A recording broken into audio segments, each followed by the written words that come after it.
solution. Let us now explore the test tab.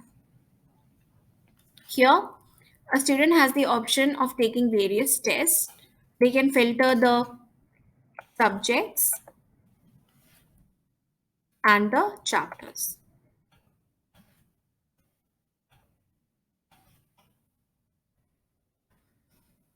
Let us click on one test.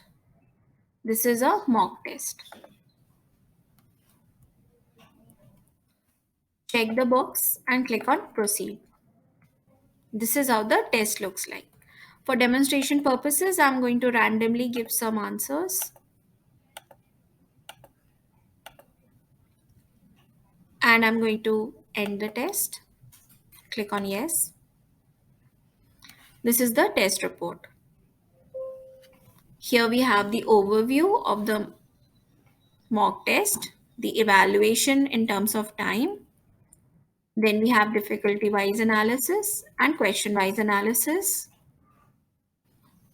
And we have chapter wise analysis and a suggestion to revise the chapter.